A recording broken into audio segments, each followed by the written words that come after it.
જીવન પાછળ એના પોટલીમાંથી ચાલો એક સરસ મજાના એક સંતની અનુભવની વાત આપણે પ્રસંગને સમજીએ. એક વાર સંત એકનાથ પાસે એક વ્યક્તિ આવી, કહેવા લાગી કે આપનું જીવન કેટલું શાંત, સૌમ્ય અને આત્મસંતોષથી ભરેલું લાગે છે. મને તમને જોઈને ખૂબ આનંદ આવે છે. મને તો એક ક્ષણ માટે પણ શાંતિ મળતી નથી.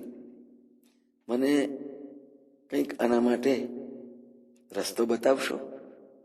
એકનાથે કહ્યું, તું માત્ર 8 દિવસનો જ મહેમાન છું, એટલે પહેલાની જેમ તારું જીવન જીવ. એ સાંભળીને પેલો માણસ ઉદાસ થઈ ગયો. એના મનમાં મૃત્યુનો ડર બેસી ગયો.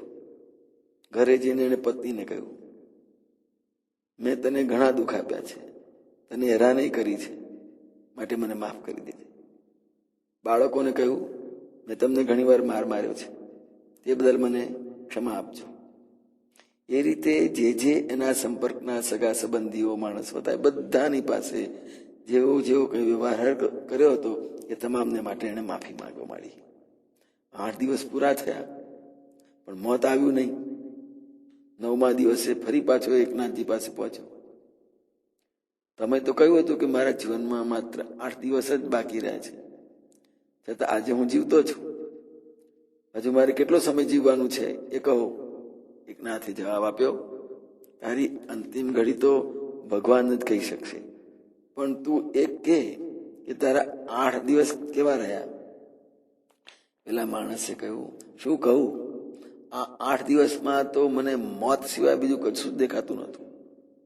જીવનમાં મેં કરેલા ખોટા કામો કે કોઈને દુઃખી કર્યા હોય એના વિચારો આવ્યા. એના પશ્ચાતાપમાં આ દિવસો વીતી ગયા.